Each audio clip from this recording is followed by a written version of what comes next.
You've heard the saying, right? Live like a king. We all have. And we immediately picture, palaces and crowns and just tons of power. But what if the real meaning has absolutely nothing to do with any of that? What if it's all about what's going on inside you? We're about to dive into an idea that completely flips that old saying on its head. So let's just ask it straight up. What does it really mean to live like a king, or a queen for that matter? Is it about all the external stuff? Is it how much money you have? Well, the source material we're looking at today challenges us to go way, way deeper than that. Okay, so check this out. On one side, you've got the fantasy we all know, the palaces, the power, ruling the world where money is the whole point.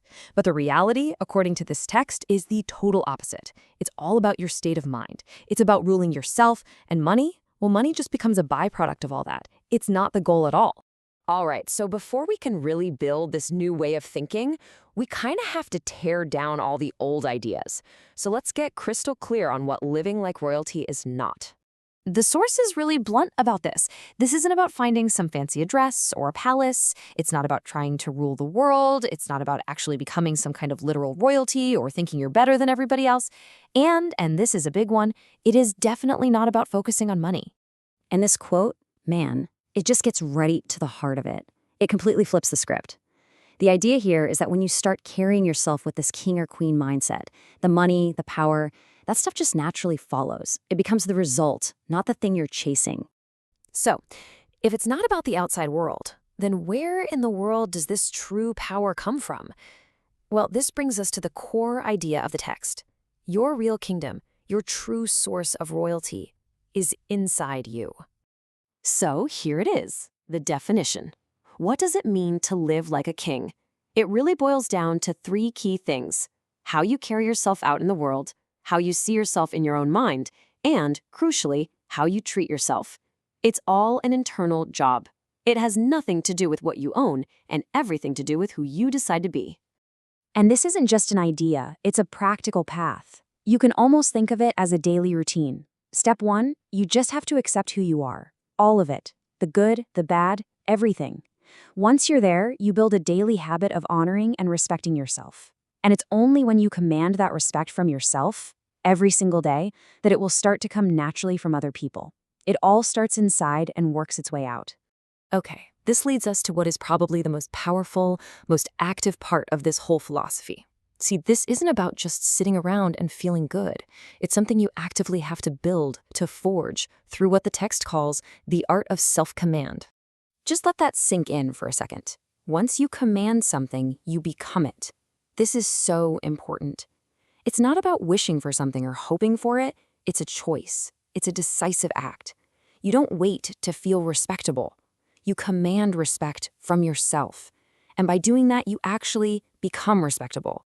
So what does it even mean to be in command?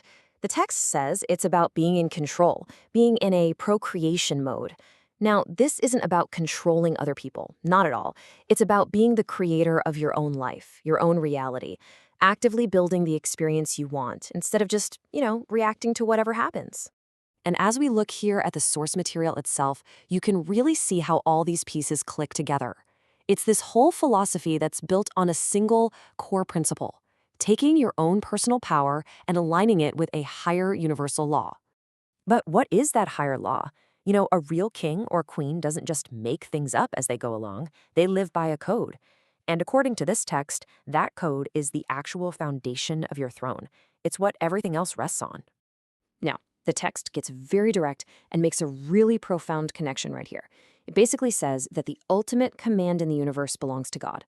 So if you really want to be in command of your own life, you can't be fighting against that ultimate power. Your own personal rule has to line up with that divine law.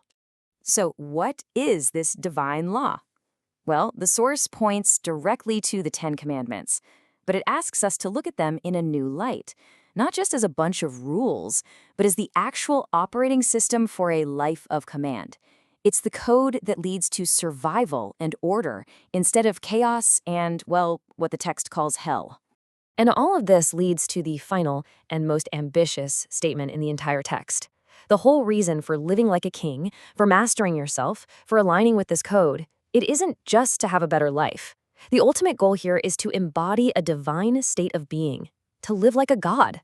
So after exploring all of this, the final question really isn't for me, it's for you. Who or what is in command of your life?